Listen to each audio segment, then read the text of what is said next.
Won't you be my neighbour? Well, AJ, I don't know if you want me as a neighbour because I'm actually quite a bad neighbour. And now I know, AJ, because I've lived with you, that you're a bad neighbour too. Sorority rising. This is a joke you'll only get if you live in the regions.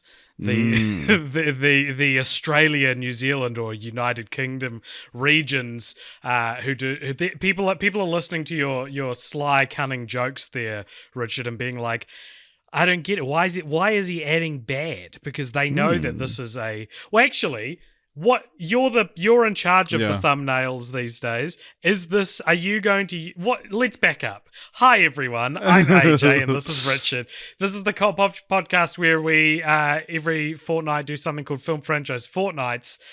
This fortnight we're covering Neighbours and Neighbours 2, as they'd be known in the States, but in a lot of other regions they're known as Bad Neighbours and Bad Neighbours 2. Richard, as I said, as the person who draws up the thumbnail, what are we staying loyal to our own New Zealand version of this film, or are we going with the more widely accepted original pronunciation? Do you know what I'm gonna do? I'm gonna go Neighbours and Bad Neighbours 2 Sorority Rising. Wow, that's actually Which also is funny because AJ was so bewildered there, he just dribbled a bunch of water all over himself.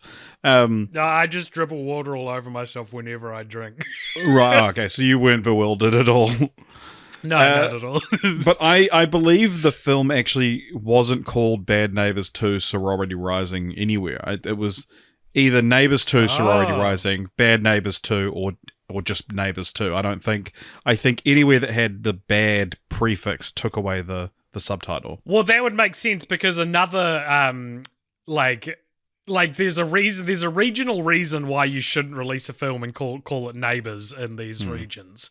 But there's also a reason why you wouldn't include the word sorority, which is no one in those regions will really know what that word means. But no, yeah, so Neighbours / Bad Neighbours, we started talking off about titles a little earlier than we usually do. Called Bad Neighbours here because there's a famous Australian soap opera called Neighbours that apparently doesn't exist in America, or does not have a big enough audience that people will get confused. Confusing. Yeah. Well, the thing is that literally, it's like, oh, fucking, you're going to get confused with this sitcom, but it's like literally if there was a Neighbours movie, you would assume that it's something to do with it in the very least. You're not going to get confused that they're the same, physically the same piece of media, but you could believe that it's the same IP. Yeah, for sure. Yeah. Especially with a nice vague title like Neighbours. They are both directed by Nicholas Stoller. The first one came out in 2014. The second one came out in 2016. Richard, this is the second duology directed by Nicholas Stoller that we have covered for the podcast. Can you tell me the other one? Not only can I tell you, I can tell you with great gusto and relish and tell you that it was Forgetting Sarah Marshall and Get Him to the Greek. The Get duology, as we called it. As we both called it. Yes. So, this is our second outing with Mr. Stoller. And had you seen the Neighbours movies before at all? Yes, I had seen them both before.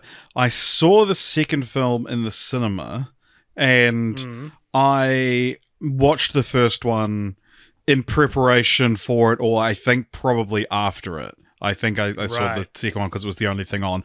And leading up to watching these for the podcast, this is a fun little story that I also actually haven't told the affected party, but I watched these with Jess, my partner, and I sort of danced around the fact that I'm pretty sure you've seen these before because we would have watched them together, right? And then we watched the film together, and I will say she had a blast. And then last night she wanted to watch Doctor Who. She's like, last couple of nights we watched your thing, meaning these two films. And I was like, You liked them more than I did, to be fair. Like, you got more enjoyment. But then as I looked up the release date of the second film, it was before we met. And so I believe that when I was thinking this was maybe one of the first films I saw in the cinema with Jess, it actually would have been probably the last film I saw in the cinema with my ex, coincidentally also named Jess, who we split up with. We split up a few months before I met my current partner. My current Jess, I mean, partner. Well, Richard, Bad Neighbours, more like bad bloody boyfriend. Hey, come on, you're mixing up your Jesses. You should never call a Jess by another Jess's name. You know, I feel like that's too far. Broadly, can you tell me what are these two movies about, and maybe a little footnote on what the second one adds to make it not just the same concept? So the broadly speaking, we've got Rose Byrne and Seth Rogen are new parents. They're just moved into like a house in the suburbs. They're adjusting to life with a new daughter, and wouldn't you know, the worst thing that could happen. They get new neighbors, and you're thinking, oh, yeah, they're probably good neighbors, right? No, they're not. They're actually quite bad neighbors. Oh, I'm glad that's in the title, otherwise I would have been thrown. It's a fraternity led by Zac Efron, playing Teddy, and there's a few other, obviously it's a fraternity, so there's a few other little actors that pop up that you've seen before, the likes of Dave Franco, Christopher Mintz-Plasse, and it leads to this Neighbours at War, another thing that you couldn't call this film because there's a TV show in New Zealand called Neighbours at War. So essentially, Seth Rogen, Mac, and Kelly want to just have a quiet life, be able to get some sleep, and Efron and Delta Psi, that's the name of the fraternity, just want to party, and so it's introduced that there's these three strikes, and so it's the prank war, but the goal is to get their right to being a fraternity lifted, and the film ends with them winning, sort of thing, but they do. Teddy sort of, Zac Efron's character learns that he needs to grow up a bit, and he was really just holding on to his frat life, his college life, as his friends were getting ready for the real world, and they end on sort of good terms, enough, or like there's a mutual respect there at least. And cut to a few years later, they have another kid now, and they are selling the house. Kid on the way. Yeah, they have a kid on the way. Do they have the baby? Yeah, So they're expecting their second child. They are selling the house.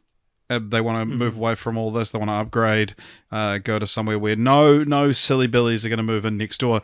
And they're in escrow, which means that there's they've got new people ready to buy the house. Sam Richardson and the one of the two from Abby Jacobson. From Broad City, and they have 30 days where they can pull out for whatever reason, and that's like sort of the ticking clock of the second film. And they have, meanwhile, Chloe Grace Moretz and her friends don't fit in at the normal sororities in college because they want to party, but sororities aren't allowed to party. They're not allowed to throw parties. Only fraternities can. One of these things that I don't know if it's true, but it's one of these rumors that gets thrown around a lot, that like enough girls living together is considered a brothel, and stuff is like a rumor you hear a lot. So they get they create a sorority off campus, and don't you know it, they buy the house, or they rent the house where Delta Psi used to be, which is next door to Mac and Kelly, and they say, Mac and Kelly go over and very politely just try to say like, hey, can you please just like keep it down for 30 days and then we will be out of your hair, and they go, no, fuck you old people, we're gonna declare all out war, and they end up recruiting Teddy to help out, to sort of lead them to get their revenge. And eventually Teddy ends up switching sides and then starts to help Mac and Kelly take out the sorority people, and this time the sorority wins, but there's a happy ending because they end up renting the sorority gets so popular they make so much money that they can rent Mac and Kelly's house, so that they, everyone wins sort of scenario. Yeah. Very comprehensive, Richard. Thank you so much. So yeah, they're movies about neighbors at war, about location. Another title you can call it. And the sorority are the target of these the war. They're the real go-girls of the whole thing. They get outrageous fortune when they start charging to They do. And their parties. And they're real son of a guns as well. They are. What do you think that the first film, Neighbours / Bad Neighbours, has on Rotten Tomatoes? I would guess like 62 or something. It has got 72. It does have 63 audience score. What about the second one? Second one, I'm going to guess, knowing that one's 72, I'm going to guess 62 for this one. 64, very close with a 44% audience score.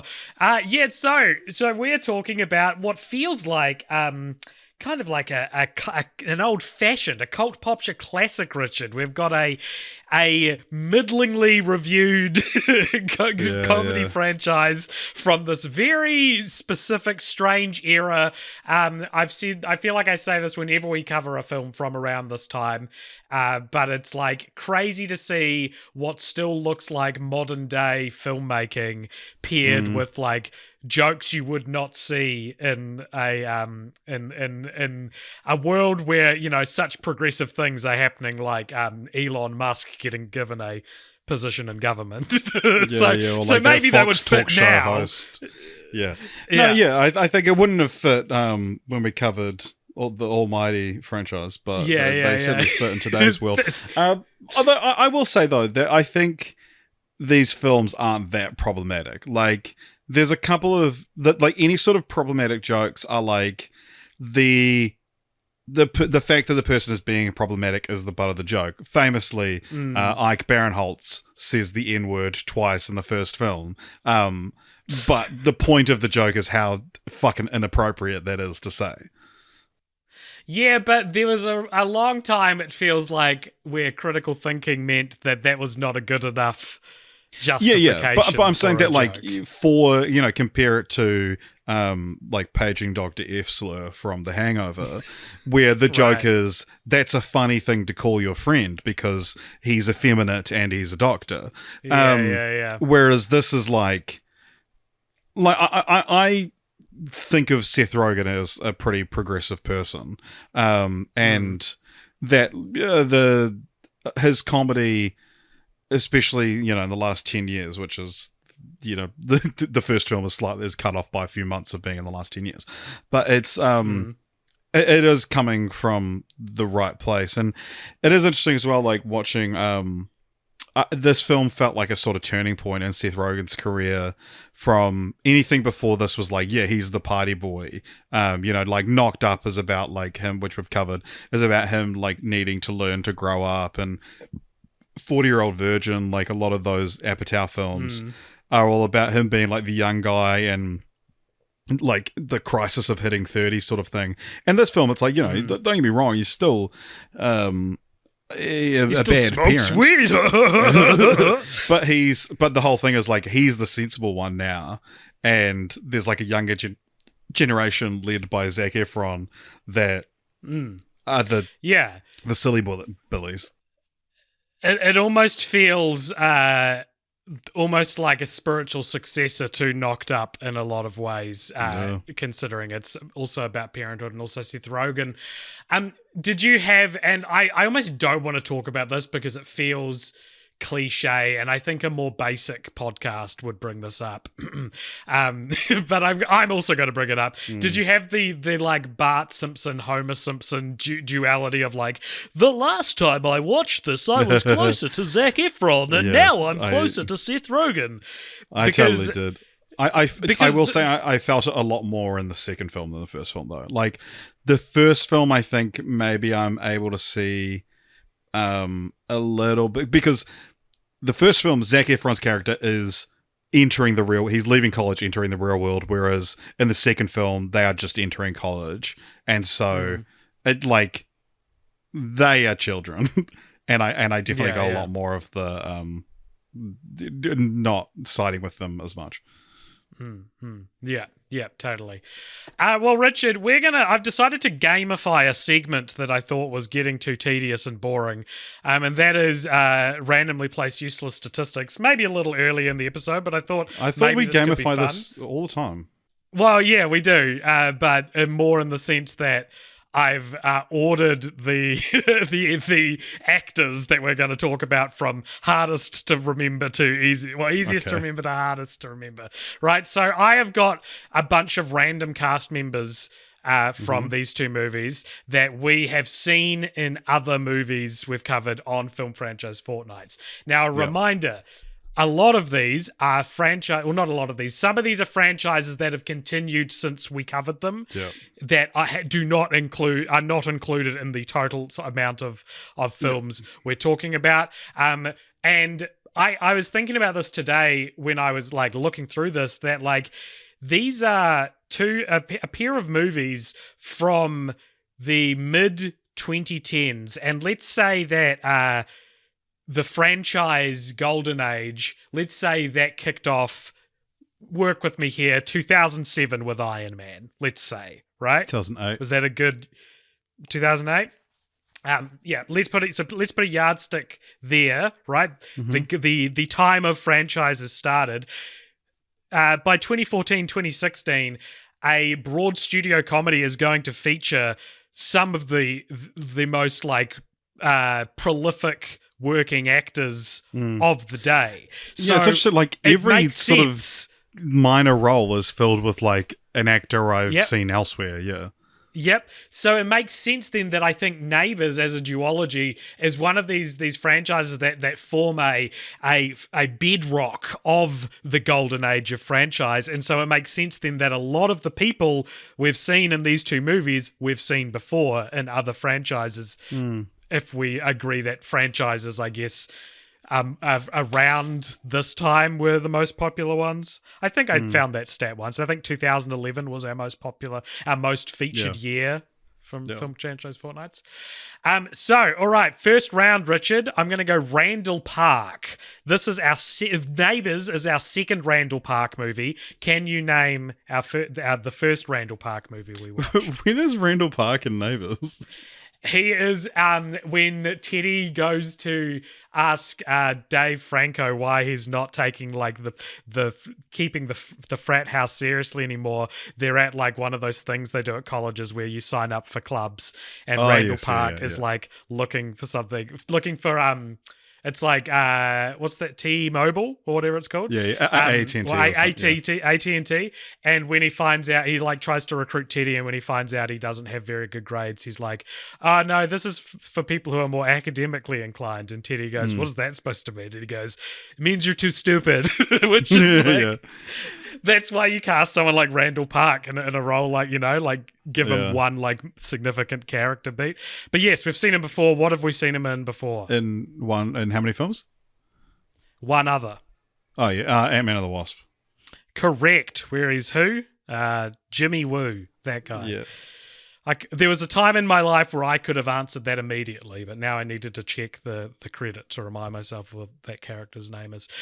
Awesome. Okay, Dave Franco we've seen in two other films. No, sorry, we've seen him in one other film outside of Neighbours 1 and 2. What do you think it is?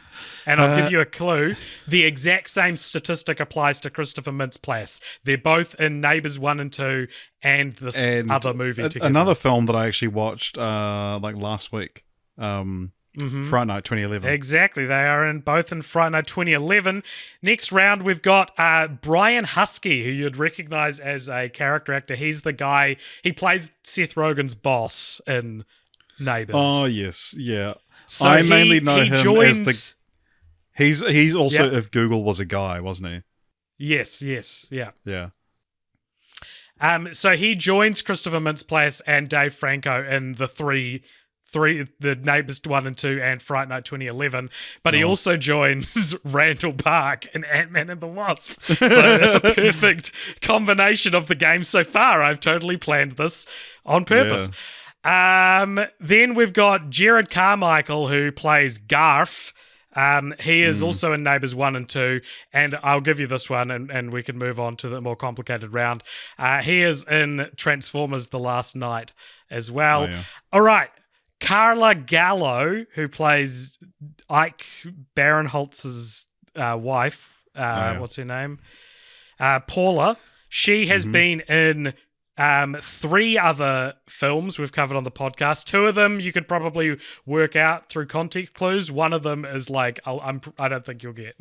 I'm gonna guess one of them is like they're like knocked up, and this is 40. Think more Nicholas Stoller, less Judd Apatow. Okay, get him to the Greek and Forgetting Sarah Marshall. Yep, she plays the Gag Me girl in Forgetting Sarah Marshall, which is totally, I've never put that together before. And she plays Destiny, a very similar role in Get Him to the Greek. And she is also in Mission Impossible 3.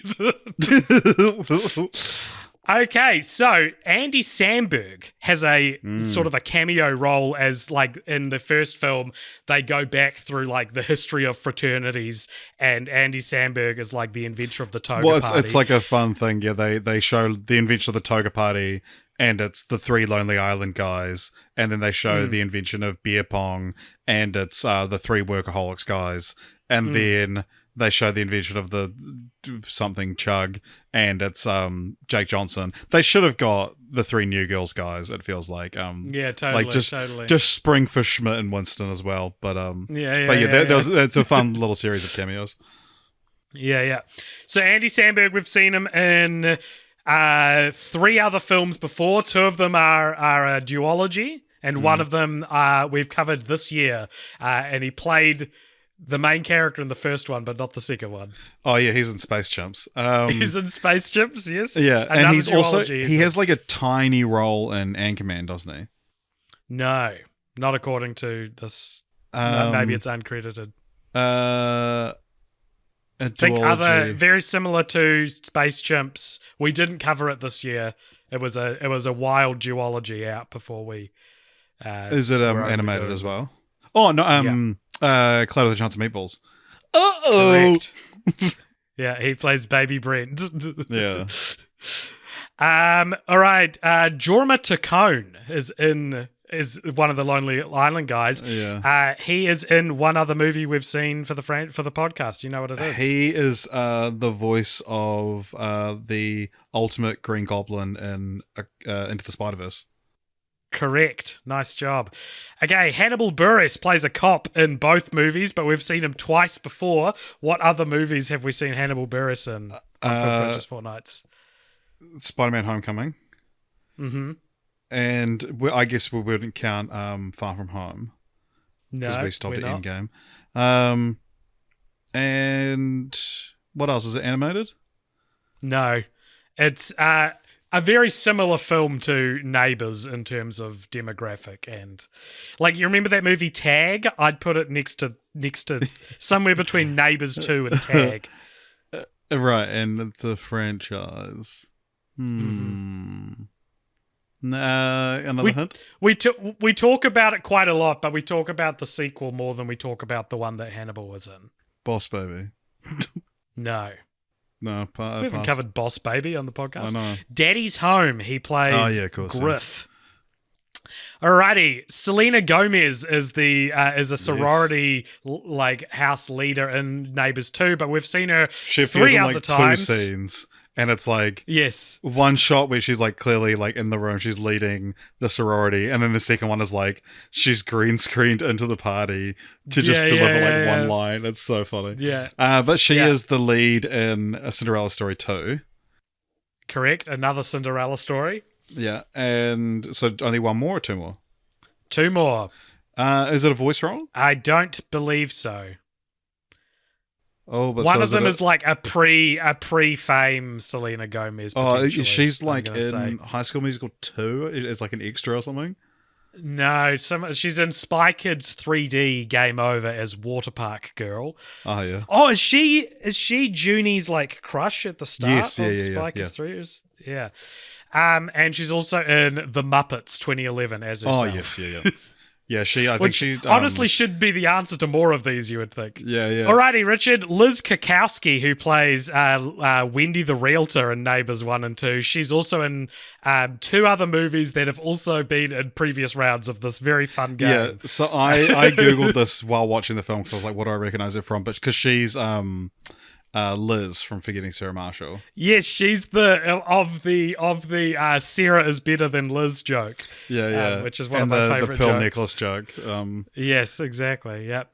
Yeah. And she's also in Cloudy with a Chance of Meatballs. Oh yeah. Awkwafina is in Neighbours 2. She's been in two other films we've covered for the podcast. Do you know what they are? Ocean's 8 and Jumanji: The Next Level. Great job. All right, we're getting into the hard yards now, Richard, because Jake Johnson has reared his ugly mug in a lot of fucking franchises. He makes that cameo appearance in the first Neighbours, but he is in 6 other films that we've covered for the podcast. None of them are related to each other. So films from 6 other franchises. He is also in Tag, as mentioned earlier, but he's in. Actually, I lie. You could say 2 of these are in a franchise together. In fact, I think we covered them in a franchise together. He's Spring. Yeah, he's in Into the Spider-Verse.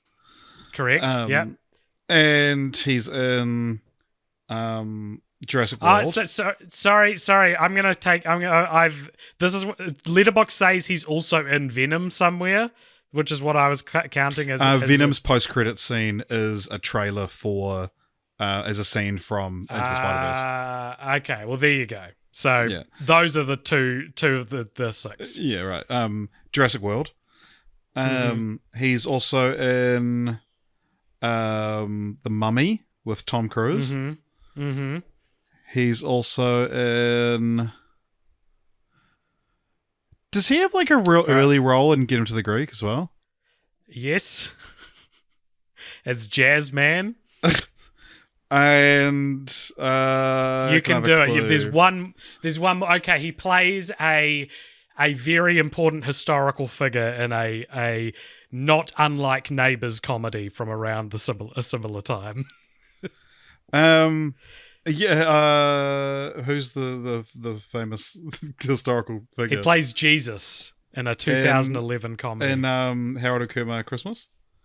Very good. Nice, you got all of them, man. Very good. All right, but it's going to get harder, Richard, because like I said, we're starting to get into a few actors who have appeared on the podcast, who have walked with us over the 8 years of this podcast, who have held our hands in good times and bad. And Richard, I want you to tell me the 6 other films that we have seen Kelsey Grammer in, who plays Chloe Moretz's dad in Bad Neighbours 2.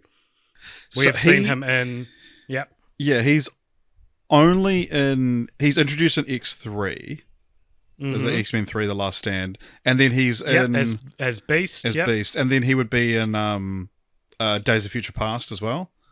Correct. So those are the only X-Men films on our list. He's in a Barbie film where he's depicted rather anti-Semitically. I'm going to give you that. Barbie of Swan Lake as Rothbart. Yeah. And so 3 more to get. Are they connected? No. But one of them, I think you'll probably be able to get pretty easy if you think hard enough. Is he the other 2, I would have forgotten. Is he in Daddy's Home too? No. What did the first one? No. All right. Voice roles? One of them's a voice role. And that's the one that I could get? Yep. Space Chimps. No. Space Chimps 2. Does seem like a modern day Kelsey Grammer voice. Cloudy with a Chance of Space Chimps. He actually has quite a prestigious voice role. Well, it's a voice role in quite a prestigious animated franchise, like a very respected one, like a Disney, especially by us. Perhaps Disney. Oh, and another company. He's Stinky Pete. in Stinky Toy Story Pete. 2. Toy Story 2. The other ones I'll give you, he is Harold Attinger from Transformers Age of Extinction. Oh, yes, yeah, of I course. do not remember that. And what I assume is a very similar role, he plays Bonaparte in The Expendables 3. Oh, yeah. Alrighty, Richard. This one's not too hard, but there's one you probably won't be remembering. Zac Efron, one of the leads of the film. We've seen him 6 times, including Neighbours and Neighbours 2. What are the other 4 times we've seen him? Okay, so High School Musical 1, 2, and 3. Correct. And then the 4th one would have to be, is it a cameo role? No, it's a lead, ensemble role. Ensemble role for, But like he's one of the lead characters in this ensemble. Although this ensemble is famously named after one of the characters, and so I guess it's not. I guess by definition, then he'd be a supporting role. the hell are you talking? It's not. Think Hairspray. about Gangs. No, he's in Gangs of New York. No, he.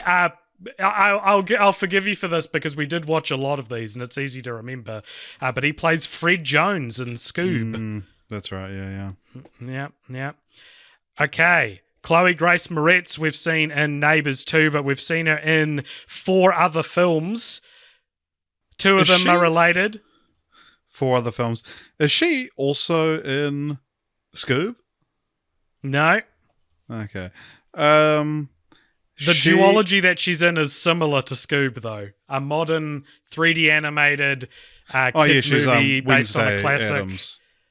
In Addams Family 1 and 2. Yeah. Mm-hmm. She in a Muppets?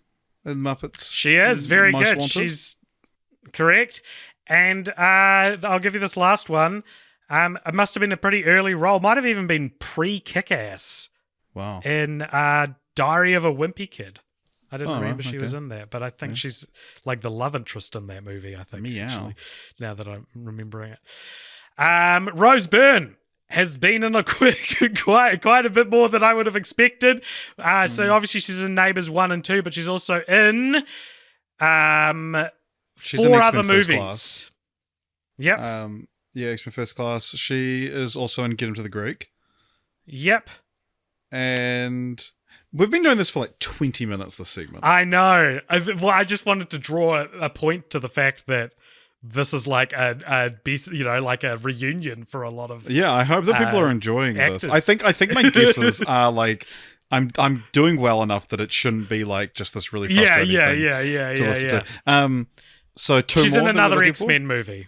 Yep, one of them is another X-Men movie. So what there would be Days of Future Past or Apocalypse? Yep, as Moira McTaggart. And she is also one of the main characters in 28 Weeks Later. Oh, really? Mm-hmm. All right, I've got Seth Rogen and then a bonus round. So this Neighbours 1 and 2 make up, Richard, our 9th and 10th Seth Rogen appearances. What a milestone, right? Like what a MVP of the world of franchises, Seth Rogen, you know? I've done Seth Rogen recently. Yes, you have. Correct. Yeah.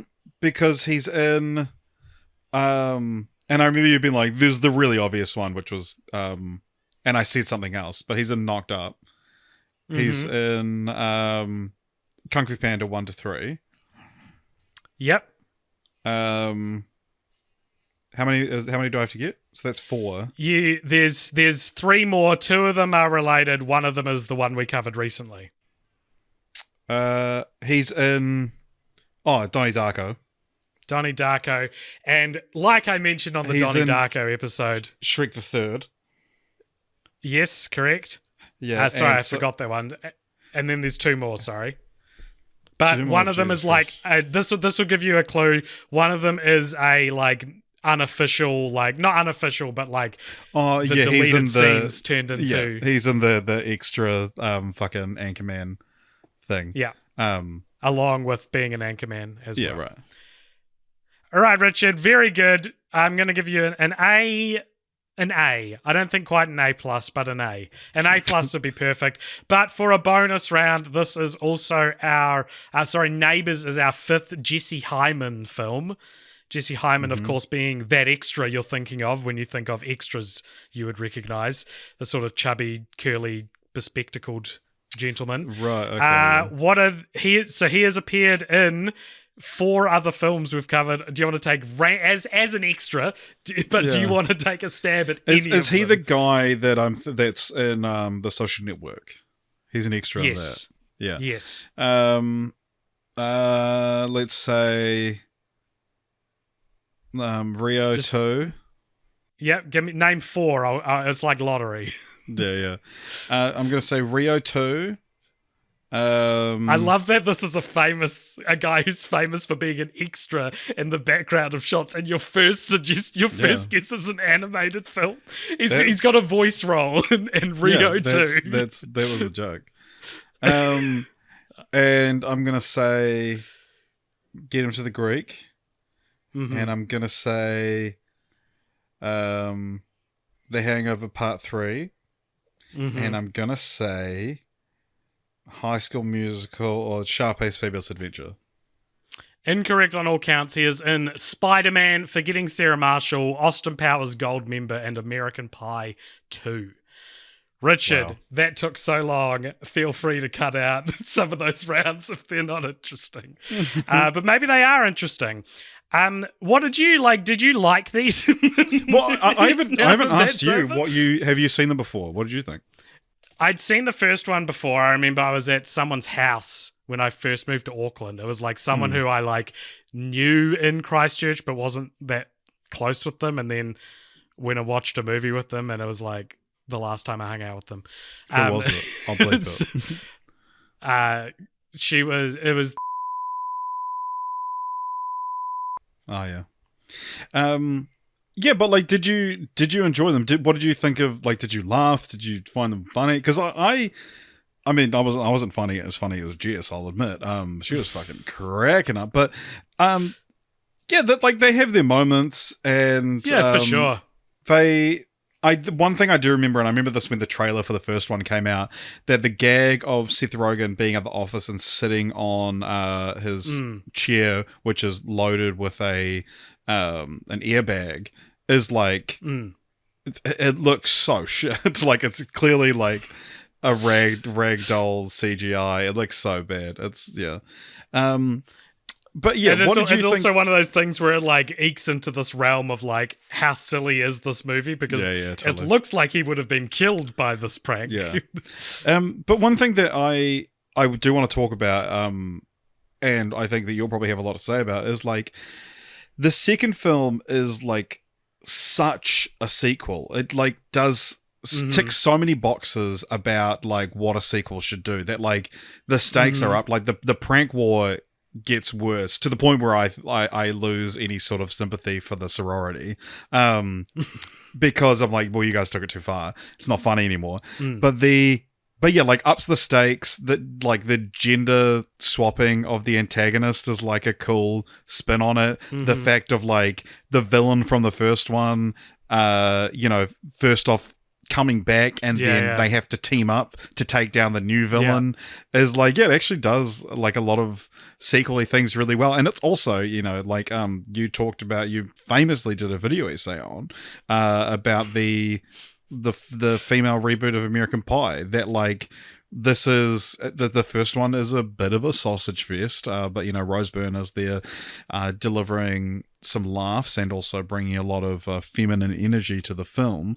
But the second one, it puts the sorority at the front and center, and like you really are meant to sympathize with Chloe Grace Moretz and her friends. Like they're outcasts, and the Kiersey Clemens and Beanie Feldstein are like round out the trio of starting out Cap. This is Beanie Feldstein's on-screen debut as well, which I thought was interesting because there are shades of Lady Bird in this film when you're watching like young teenage girls like coming of age bullshit, like I guess like when the sorority story was introduced, I did have a moment where I was like, wow, is there going to be like a cool little like girl interrupted kind of story at the center of, or like I don't know, like an Easy A, or is it going to be something like this, one of these Book like smart.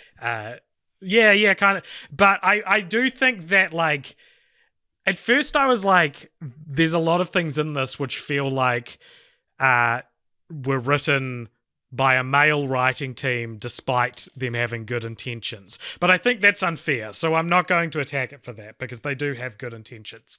But I do think the way that young people in this film are written is very old person who hates young people. Right. I feel like they're constantly calling the older characters old people, and just like the way they're written like an old person who knows that young people are careless, but they've written it like the young people are proudly careless and not just like stupid. Like it seems very like Right. An unflattering portrayal of the somewhat of the youth. often Well, good. Yeah. Yeah, I think that they the could youth use are. it. Yeah, they need to buck up their ideas, to be honest. Like, Agreed. And pull their fucking heads in. I will tell you actually they did bring on 2 female comedians to punch up the second script, which is yes, I did. cool. I did see that. Yeah. Yeah. But due to Writers Guild stipulations, they weren't given credit because the Writers Guild has weird rules like that. I was going to attack the Writers Guild, but they've been through a lot. This time last year, they were just coming out of a strike. But yeah, I will tell you the one joke that I remember from the second film is there's a scene where the Mac and Kelly are at home and they start hearing these thuds on the walls and on the windows, and then they find out that the girls have been throwing their used tampons at the house, and it cut to the girls' house and they're all laughing at a job well done, and Zac Efron is still on their team at this point. And he says, like, oh man, what a great prank. Like, where did you guys get all that fake blood? And they were like, from our vaginas. Like, those were real used tampons. And he's like, oh my God, that's too far. That is fucking gross. And they're like, oh, like, you're being so sexist. Like, you would find it funny if we threw a bag of dicks over on their house. And he's just like, bag of dicks. And that was like good. The one joke I remember from the film. Just like, yeah, and he just quietly keeps giggling to himself about the idea of a bag of dicks. I want to ask, like, this thing of having been where you and I are much closer to Seth Rogen, not only in terms of like age and where we are in life, but also aesthetically. And I want to ask, like, how this film sort of made you feel about, because the idea of like fraternities, sororities, college days, necking on the quad is not like a thing in New Zealand, or if it was, you and I didn't go through traditional university. But like, is there a part of you that like feels like you missed out on any of this stuff, or like? Oh yeah, man. How do you feel totally looking at like a fraternity? I mean, I don't know if I'm particularly jealous of like an American frat party vibe. Like, I don't know if they would have ever been my thing. But do I mourn for the days of my youth having gone, and now I don't have energy to go do parties and things? Of course, yeah. If that was the question, like, I guess like I relate to the aspect of like trying to be cool to young people in a way that is like, how can I just need to be, I need to back off. I need to not be a nuisance. Yeah. Well, this was like when you were making forced. your how different generations react TikToks, you just like, and I spoke to you about this, that it was like you refused to have any modicum of critical thinking towards Gen Z because you were like, they will tear me to shreds. And And I now should and have now given them they're because and now now they. they're the Nazis that got Trump elected. So like Oh they my god! they could have done with a little fucking criticism, I think, AJ. Yeah, yeah. No, I agree. I regret it completely. I guess like the feeling of like just never nothing you do. The harder you try to not be seen as a dweeb by Mm, the youth, the more of a dweeb you will inevitably look like, and that's of course amped up to 11 yeah. in I did this a real film for interesting comedic purposes. a real interesting like podcast I was working on today at my new job. I have a job again. With talking to this like feminist sort of academic, talking about these sex strikes that women are going on now that Trump's been elected.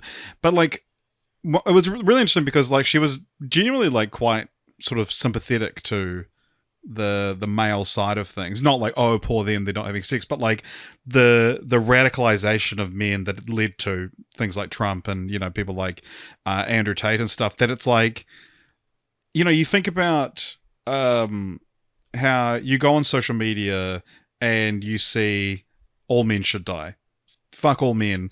That like if you're an impressionable 16-year-old or whatever, and then you turn to these like male positive spaces, the manosphere they call it, which are genuinely like spaces to just feel like you have a sense of brotherhood because you've been shut out for whatever reason, because, you know, and like men get lonely and don't feel comfortable talking about it, that like a lot of these places start with that sort of good intention, and then that's so easy for the alt-right to prey on to, and it's so easy because algorithms feed on this shit, that you watch a thing about like how to deal with male loneliness or how to deal with like all these things, and then it recommends you something being like, yeah, it's because of women are the problem, and then that launches into like, yeah, feminism is bad, and then that launches into you know, you get into fucking Andrew Tate, you vote for Trump, and it's like it is so easy to see really why Gen Z males have become so radicalized. But yeah, it's fine, but it's because algorithms fucking reward shit like this. I And it's 100% agree. I just cannot remember why we're talking about this and don't know how to like contribute to the conversation anymore. What you've said. but yeah, like, what do you think of feminism? I think it's so wonderful and definitely not under attack Yeah. right now.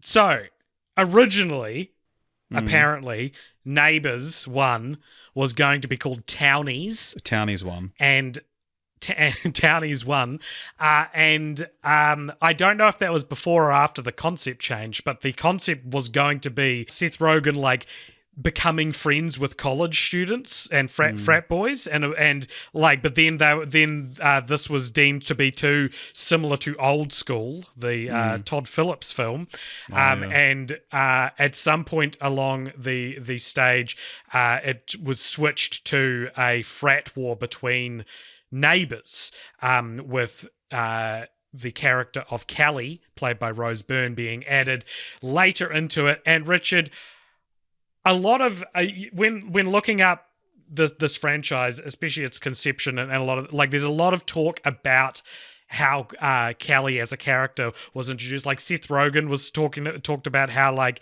it completely changed the character dynamic, and he feels like it's so much better because now it's not like it's so hard to sympathize with the main character who's just like a boring man child, but now he's like an adult with a wife and Yeah, totally. responsibilities. Well, it's also interesting that because this movie obviously would have been in development for a few years, and like that Townies script was probably written closer to fucking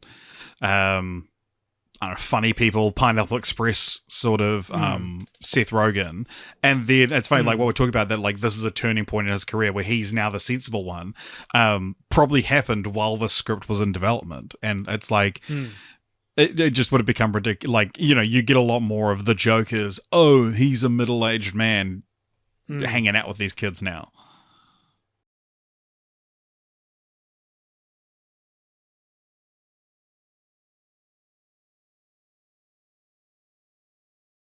Rose Byrne's performance as her is like the secret weapon of the entire franchise. I think it would be so simple if this was just a cardboard wife character, especially at this time in comedy history, right? Like, wouldn't have bat a fucking eye. Yeah, it would, and just God. Yeah, it could like you could this character could have been played by Leslie Mann, and nothing would have changed. Yep. Exactly. And it has her doing her seldom heard Australian accent in the film as well, which I always thought was her making the strange choice to pick that accent, but that's just her real voice. She's Australian. I've just never heard her speak. Presumably to make her more comfortable doing comedy and improvising and stuff. Yeah. I just think she is such an interestingly written character for this kind of comedy, and I think she's great. She's what I really like about her is that she doesn't she's never a stick in the mud. She's never like a reason she's never for too Seth good Rogen for the thing. Yeah. And like the way their marriage is depicted, except for like a fight that happens in the first one for plot reasons, we don't have to deal with like 1980s sitcom tropes of like smart wife, dumb husband kind of stuff. It's like she's kind of a rebel and kind of a bit irresponsible herself. And when they do have that fight in the first film, he's basically saying like, I'm the idiot man, you're the person who's supposed to be telling me I'm being irresponsible. And she's like, that's never been me. You can't just put that on me because I'm the wife. And it's such a that's such a thesis of her as a character, I think. And I just think she's so funny in this. I think the sex scenes in these movies are really funny, like more than they are particularly sexy. And I think that's a lot of that is because Rose Byrne just is like, I don't know. Not that it's hot. just such a no, not at all. I wasn't going there at all. Just like, I guess what I was thinking was like, I would maybe typically think, especially at the time, Seth Rogen would be considered a little bit below Rose Byrne's league, but like the kind of like ignoring of that. And what I'm saying is Rose Byrne plays it like she's absolutely in love with Mac, and Mac is absolutely in love with her. And I think that's such a cool, weirdly, rarely seen depiction of a married couple in comedies of this time. Yeah. Like, there's never anything about like how he needs to, cut back on the weed and stop eating cheeseburgers to get in shape for her. Exactly. Like, exactly. They in love fact, each other as is. There's a sex scene where like they both get too tired to continue, and it's just kind of like a funny, cute moment between them, And there's a great scene in the first one where they decide the only way to break up the frat is to introduce betrayal into the mix, so they have to get Dave Franco, who's Zac Efron's best friend, to hook up with Zac Efron's girlfriend at the time. And she like jumps in there and she like gets them drunk and kisses them both and makes them kiss each other. And Seth Rogen sees them kissing and is like, "Can I make out with someone?" I don't like. It's just she's such a She is not held back by being the eye-rolling wife in legit. American comedy. If Judd Apatow made this film, Leslie Mann would have played that character, and she would have been too good for everything. She would have been just like nagging 100%. The whole time because he apparently hates his wife. Judd Apatow did make this movie. It's called Knocked Up, or it's called This Is 40. They're kind of both the same thing as Neighbours, totally. in a lot of ways. But yeah, it's like it's interesting as well. The scene of there's a very quick shot of her making out with Dave Franco, and it's like it is made to like entice, and because it's like, oh, I kiss you, I kiss her, and now like you guys kiss, and like to force them to go upstairs to have sex. And I remember that shot being in the trailer or like having seen it, and it just being one of those things that's like, and this is like I think you might have changed a little bit, but it's like these things of. It's such like a lazy storytelling device to be like, oh, she hooks up with Dave Franco, and like that is you see that in the trailer and you think, oh, there's going to be a big fight about that she ends up going to the party and getting drunk, and one of them, but no, it's just like they never even talk about it. No, it's great. Like there's such a all's fair in love and war attitude to these films, which is totally necessary, because if my neighbor put an airbag in my office chair, I would like call the police, I think. Yeah. Well, there's an interesting thing of like that there is a bit of like a you just have to accept the premise and move on sort of thing. Like in the first, like who Totally, 100%. who draws first blood in the first film? They ask the frat to keep it down, and they don't, and they're forced to call the cops, and that's what like that. That's right. Yeah. To start off with, they go around and they have pretty amicable. Meeting. I love the movie before they become enemies. I think it's so nice and fun and pleasant, and it kind of made me want to see more of like a Noah Baumbach-ian continuation of the story if they don't fight and they're just friends with their neighbors. Yeah, and so and then they go to one of their parties and they have a great time, and then and Zac Efron says like, hey, if we're ever being too loud, please just call me, not the cops. And then he doesn't pick up, when they're being too late, he doesn't pick up the phone, so he calls the cops. The cop immediately says it was them, which is sort of like, okay, yeah, you've established this. Whereas the second film is like, hey, like, please just, can you keep it down for 30 days? Like, and then they're like, no, get fucked. Like, we bought this house to party. And then it's very much, and so I guess maybe that's why I wasn't on the side of the sorority as much. Could also be because I'm a little sexist. Could be a whole lot of things, you know. Oh, who Richard! knows? But also, Richard, don't. Hey, you're not just a little sexist, but Hey, come on, man! You're the biggest sexist I know.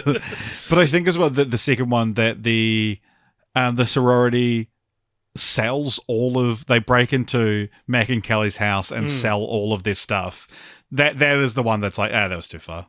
Like, and then it's like, because it also just like, way. It's never like, I mean, it's almost funny how much of a non-issue it is. Like, they just, for the rest of the film, there's just nothing in their house, and they don't, and they say, because it's in retaliation for them, Mac and Kelly steal the sorority's weed that they were selling to raise enough money to pay rent to be able to stay in the house. And they're like, no, we can't call the cops because we stole their weed, and so we're just as illegal. But no, it's like they fucking broke into your house and stole all your stuff and sold it. It was pretty, it's pretty bad. I agree. I think, like, because the second one has its fans. I know friend of the show, Andrew Todd, commented on my 2.5-star Letterboxd review, like, being like, oh, I'm going to have such differing opinions from you on this. And it was one of those things where I was like, I could probably be won over to Neighbors 2 Sorority Rising. I'm not going out for blood, you know. I just felt like it was like kind of the same-ish thing again. One thing I thought was relevant is I feel like it's one of the and the earliest depictions of a like gay relationship in a American studio comedy where like it's zero. Part of it is like making fun, because Dave Franco's character in the second one, it's revealed that he's marrying a man all these years later, and he was gay the whole time, or I don't know. He more or less comes out at the end of the first film when they have a moment when they're like, I love you, man. And he's like, yeah, man, I love you too. And he's like, no, I love you. And he's like, yeah, man, I love you too. And he's like, no, I love you. And he's like, yeah, I love you too.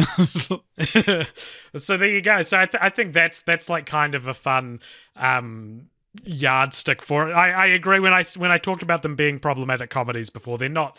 It's more just like it's that type of problematic where it's more like where it's like playing fast and loose with even if like ideologically you're making a point that is not problematic. It's like anyway, I feel like I've talked about this every episode of the podcast for 5 years in a row now. Yeah. Like when Rio said the N-word. Yeah, exactly. When Rio, the character in the movie Rio.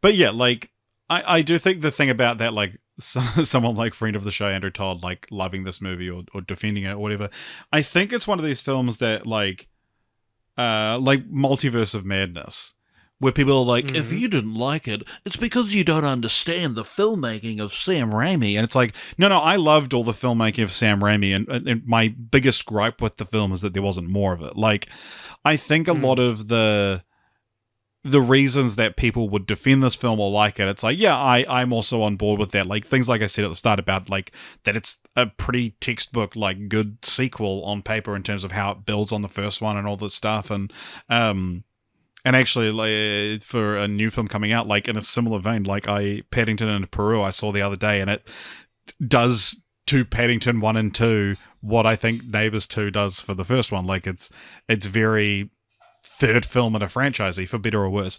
But yeah, like, and a lot of the sort of, like, introducing, like, feminism into it and bringing this sort of female perspective in. Yeah, like, I love all that stuff on paper. It's just, there's a few things, and like The Last Jedi was like this as well, where it's like, yeah, man, totally on board with all the stuff you like about it, just didn't love the film. And there was enough things in it that I didn't love. That we're comparing, like, Neighbours 2 Sorority Rising to The Last Jedi. Yeah. Like, and you're talking about, like, no, I love the filmmaking of Sam Raimi. It's like, no, I love the filmmaking of Nicholas Stoller, okay? Like, I'm a Stoll head myself. Yeah. Yeah. I scoured the IMDb trivia pages for some dumb IMDb trivia, and I've got some for each film. It's maybe not necessarily all that dumb, but it is, like, kind of entertaining in some other. Maybe it's just genuinely interesting IMDb trivia. A lot of this, there is a lot of, like, vintage trivia on these IMDb trivia pages, because a lot of the trivia you'll find on there is like, this actor is in this movie with this actor who mentions this to this actor in this movie. So, like, for example, in the first film, the frat boys have a Robert De Niro party, and it's like, Zac Efron would go on to star with De Niro in Bad Grandpa. So there's like 1,000 on each film, that pieces of trivia that are basically that. But here we go. This is for the first film. This is just insane. Zac Efron broke his hand during his fight scene with Dave Franco. The writers and producers were panicking and started to plan how the broken hand would fit into the movie and how much the budget would change. However, they were surprised to learn that Efron arranged for an emergency surgery so he could be back on set 1 day later. After breaking his hand, he got emergency surgery. I love what I related to about that, though, is how many times when I've just been making my short films where something will happen that you then have to come up with a plot reason for. And if fucking Zac Efron broke his hand in the plot of Neighbours, I reckon I would have been able to guess that this was we have to work with him actually breaking his hand situation, and not something that served the story. In the scene where Mac milks Kelly because she isn't able to breastfeed and gets really like blocked up. Hot scene, fuck. He is wearing a shirt with a cat on it. This could be a nod to Meet the Parents, which was also mentioned earlier in the De Niro party scene where Greg claims to have milked a cat and then is asked by Jack if he could milk him since he has nipples. I love IMDb just eloquently paraphrasing what happens in Meet the Parents. After having argued with Dean Carroll Gladstone, who's played by Lisa Kudrow in both films, Kelly is discussing it with Mac. She realizes that Gladstone is the dean of the college when Mac has to tell her and is shocked. She clarifies her confusion of having thought that it was just Gladstone's name by telling Mac a dean is a chancellor and where she is from in Australia. However, Richard, when telling a group of college girls beforehand at the fraternity party of how she met Mac, she says that they had been going to the same American college for a year. She should have known the title for that position in college faculty is a dean and had not gotten confused if she had been attending a college in the US for that amount of time. That's funny. That. That is also one of my favorite jokes in the film when they're like complaining about their experience with the dean, and she's like, "Yeah, and what kind of a name is Dean?" and he's like, "No, that's her role. She's the dean." And she's like, "Oh, really? Oh, I was so rude to her." The song being played at the frat party when Mac first calls Teddy to try and get them to turn the music down is the same song from Get 'Em to the Greek that Sean Diddy Combs refers to as a game changer. Let's bring back Diddy. I was wondering if it was from Get 'Em to the Greek. In the out of context quotes from me. Yeah. Although I guess the context wasn't much better. Yeah. The context is you wanted the return of Diddy. Last one for the first film. Dave Franco was cast in a major role, partially to make up for his absence from This Is the End, starring his brother, James Franco. The apocalyptic subject of that film would have seen Dave's character brutally killed off in front of James and Rogan found that idea too depressing, so he was written out This Is the End. Rogan wanted Dave to get a major spotlight role and push successfully for him to be cast in this film. I saw another, here it is here, for the second film, that among the cast of the second film includes the younger siblings of two well-known R-rated comedy film actors, Dave Franco, the younger brother of James Franco, and Beanie Feldstein, the younger sister of Jonah Hill, who both appeared in This Is the End, both of whom are like the same kind of cancelled as well, I feel like, Jonah Hill and James Franco. Yeah. Do you see, like, Seth Rogen hasn't spoken to James Franco in a few years now? And James is like, James essentially, like, said, like, yeah, like, I get it. Like, I've tried to reach out to him, but, yeah. How awkward to have that happen in front of everyone. Yeah, man. More for Neighbours 2 trivia. Ike Barinholtz plays a clown similar to the Joker in The Dark Knight in the tailgate scene. Sorry. Ike Barinholtz plays a clown. The clown that he plays... So he dresses up as a clown in this movie. The clown that he plays is similar to the Joker in The Dark Knight in the tailgate scene in The Dark Knight. So the design of Ike Barinholtz's clown looks like the Joker in one scene of The Dark Knight. Ike Barinholtz was in Suicide Squad, which features the Joker as well. That's how it's written. When Teddy is being ditched by the girl sorority, he says, "I thought we were all in this together. We're all in this together" is a famous song from High School Musical, the big Disney movie starring Zac Efron that made him famous. And finally, at the office, Jimmy, who's Ike Barinholtz, is sending a tweet and asks Paula, "How do you spell Trump?" In real life, Ike Barinholtz is a supporter of Hillary Clinton and often comments on Donald Trump's latest interviews and actions on Twitter. Isn't this interesting, Richard, that we have a pre-2016 win Trump joke in this film, and then this piece of trivia is a post-film coming out pre-Trump winning. Like, that's when this would have been written, because it says Barinholtz is a supporter of Hillary Clinton. Yeah, right. Which makes me feel like it's like in that intervening couple of months. These pockets, you know, and like I think now that he's back in, surprise everyone. Have you got this feeling of like looking back at everything between when he lost and when he's back in, it all feels like in vain now? Like all of this media which like was about Trump, about the political movement of the previous. Well, we thought we were years. in the post-Trump era, but we're not. That's exactly right, and that reading that piece of trivia sent me into a headspin thinking about all of that, because it's like we are now going to look back at things like Borat 2 and be like, well, this wasn't winning the war; it was winning a battle. You know. This shining beacon of victory that was Borat 2, you know? Yeah. Or The Apprentice. Who the hell is going to go see that movie now that's still playing in cinemas? I haven't seen like, who the hell? Do you still want to now that, like... Probably even more so. Like, now that I'm a bigger fan of his. That you go and watch, you're like, man, I shouldn't have voted for this guy. That is all I've got for Dumb IMDb Trivia, Richard. We can, though, move on now to continue the franchise, where we each pitch continuations of the franchise. But we are not the first to do so, Richard, because earlier today I watched a short film sequel to this film that was released on Twitter called Neighbours 3 Zombies Rising. Have you seen I this? watched at all? I watched this when it came out. Yeah. Nice. So this is, I thought maybe if there was more substance to it, we could talk about it on Film Fridge's follow-ups, but I was, I don't know. yeah. What do you think? Yeah. No, I don't think we should.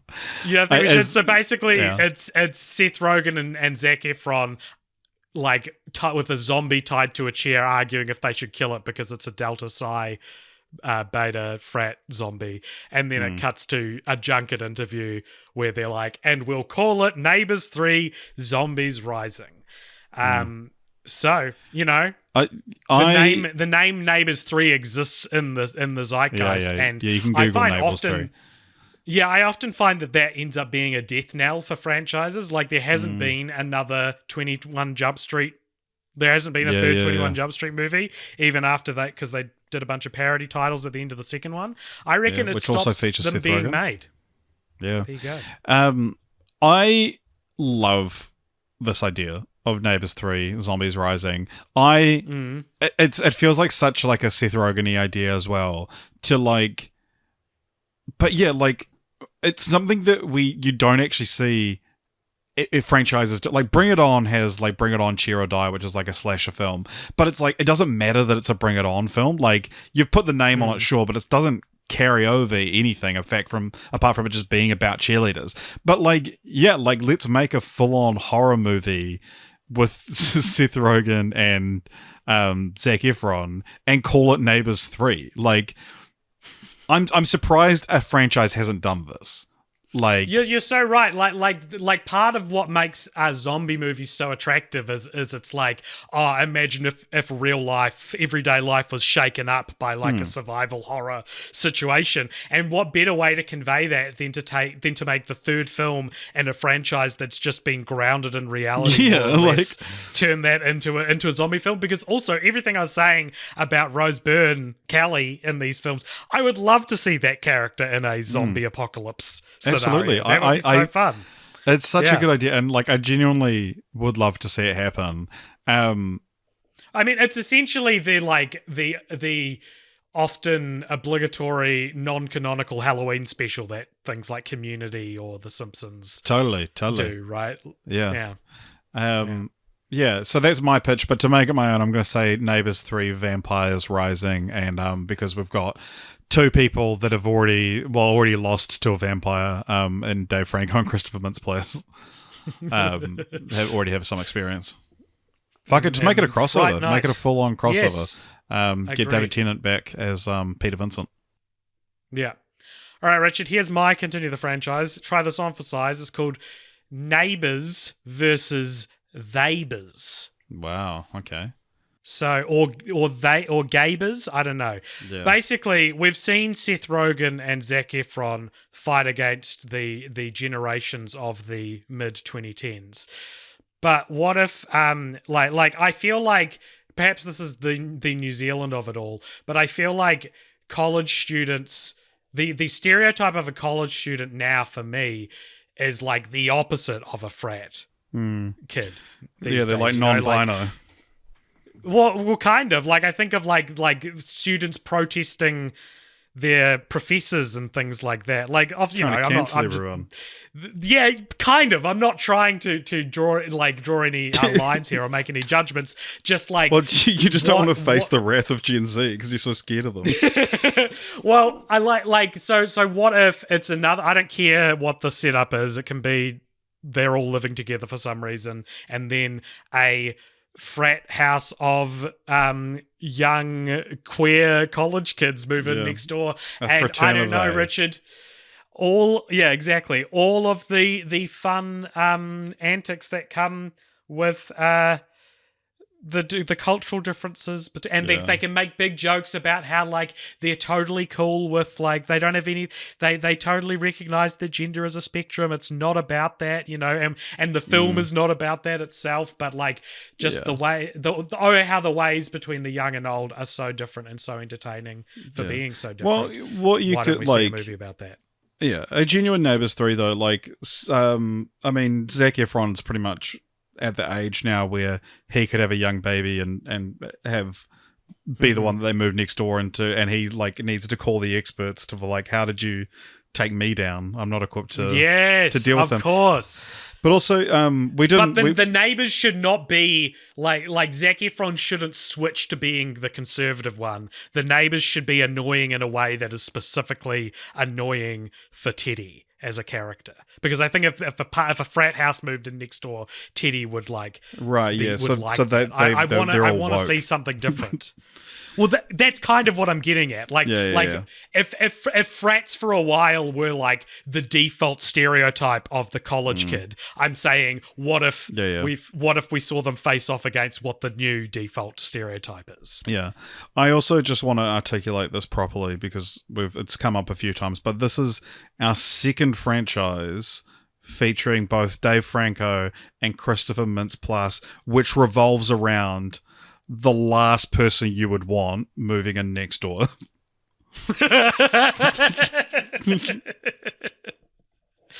Very good. Very good. Richard, all we've got to do now is rank that franchise, and then we're on to the breaking news. Mike Flanagan just logged Megalopolis on Letterboxd and did not give it a review or a heart or a star rating. Yeah, all we got to do now is rank that franchise, Richard. So if we go over to our Letterboxd account, the Cult Pop Show Letterboxd account, we've got a list of every franchise we have ever covered, and we're going to rank this. And what are you feeling? Where are you feeling the Neighbours duology ought to go, all things considered? Definitely top 10. Okay. Well, I mean, isn't Forgetting Sarah Marshall pretty close to our top 10? Yeah, it is, yeah. Which is crazy. Although we liked Get It to Greek, didn't we? But this was before the entire cast was cancelled, yeah. Yeah. Well, Russell Brand had suspiciously dipped from public eye for a number of years, but he hadn't been accused of rape, and then went from being not one publicly, of the most, not publicly. No, yeah, went from being one of the most like liberal, fucking radical leftist celebrities to then being accused of rape and going, "Oh, I'm conservative," and now he's been embraced by them. Yeah, because they'll take anyone, except for queer people, I guess. Except for that one chick that said the N-word during a cooking video, and then admitted it was a ploy to like get right-wing attention, and they didn't want her. Let me test the waters here. Is Neighbours between Ace Ventura and Weekend at Bernie's? Yes. At 143. Sweet. Is it a gold star franchise? I think so. Do we dare give it the title of a gold star franchise, which is, I should probably mention every time we do this, that this denotes a franchise in which there's not really a weak link. We've seen a lot of them in the sphere of duologies, but that's okay. Cool. Alrighty, so that is the Neighbours franchise. Richard, what do we got to do now for our next franchise? We're getting to the end of the year. We're getting to Christmas time. So usually we cover Christmas time franchises around this time, but there are not a lot left after all these years. So this, I believe, is up to our Patreon poll. So over at patreon.com/cultpopshow, people have been suggesting and voting for the next franchise we're going to cover. Richard, put me out of my bloody misery. Tell me what it's bloody going to be. Yeah, people scratched searched the back of their brains for Christmas duologies, and they actually did find one, but it came second to the franchise we will be covering, which is a film I've never seen and always put off watching until I could see it on the big screen, and then I had the opportunity to earlier this year and I didn't take it. But we will be covering 2001 A Space Odyssey and 2010 The Year We Make Contact. Isn't this is so interesting because I don't think I've seen a frame of 2010 The Year We Make Contact. Yeah. Like I know nothing about this, but it feels it's our second Kubrick duology of the year and one of two Kubrick duologies after The Shining and Doctor Sleep. But this is going to be like 2010 has always felt like a Jaws 2 to me. This like I know it exists, but its footprint in pop culture is like infinitesimal compared to the classic original. You know, so I've always been interested to watch these. I've seen the first one. Yeah, exciting. I'm excited for that. Richard, join me as this music comes to a close in the post-credit scene. But if you would like to support us, everyone, on in ways that don't involve Patreon, you can follow us on all the social medias or join us in the Discord. Come and chat to us. Tell us who your favorite neighbor is. But yeah, thank you very much for listening, and we'll see you next fortnight for truly one of the last great duologies we'd need to watch. Surely this is one of the significant, like in a year where we're only doing duologies, this feels like one of the essentials, right? Yeah. Sure. Yeah, all right. We'll see you then, guys. Bye.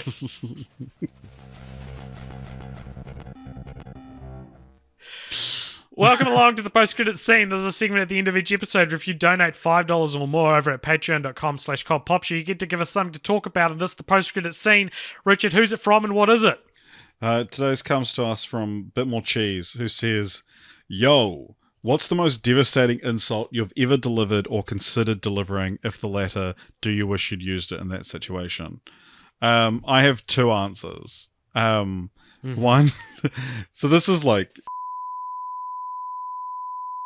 funny to see how far I have come, but I remember thinking like this was the greatest thing I could have said at that point. I was getting off the bus one day. I would have been like 14. So this is, mid 2000s. And as I was getting off the bus, he was like, and my friend. And I just turned around. And it was like, and because it shut him up. Richard, I don't think you should share the story on the podcast. I don't think you come across as the cool hero that you maybe remember yourself as. But my other one, again, this one I'm actually proud of, but it was to an old lady. Jesus Christ. I remember I was in the warehouse at the top of Northlands Mall, and I was finishing like a milkshake or something like that, and I was like slurping the bottom to get the last little bit of it, and this random old lady was like, "Oh, didn't your parent ever teach you manners, not to slurp your drinks?" And I said, "Didn't yours teach you not to speak to strangers?" Very good. I think that one's absolutely shareable. Was the question like, when was a time you delivered a good insult, or when what's was the time most you devastating wished you insult you'd ever delivered or considered delivering? I do also want you to share the one that one of my favorite things you've ever told me. You know what I'm talking about here? It wasn't you. It was my friend. I was being bullied by a guy in my class named Craig, and my friend stood up for me. When I'd cracked a joke in class, and Craig was like, this was like when we were like 15, and Craig was like, "AJ, you're not funny, like, at all." And I felt really hurt by this. And then my friend stood up for me by yelling at the top of his lungs, "What are you trying to prove, Craig? That you're a dick? 'Cause it's working." And I've never, to this day, I don't really ever recall feeling so defended in that moment. I love that so much because it's like, it's every like, what are you trying to prove is already like a good thing because it like forces someone to that position of like defending their actions that are indefensible. That you're a dick is like, yeah, you've answered that question for him. Like, this is what you're trying to do because it's working. Yeah, the rest of the class can see through what you're doing. It's fantastic. It's like like the tweet that's like, "Who's this clown?" is such a great insult because you're not only calling them a clown, but you're also saying they're one of the lesser known ones. Yeah. I'm trying, like, maybe this is the end of the episode, but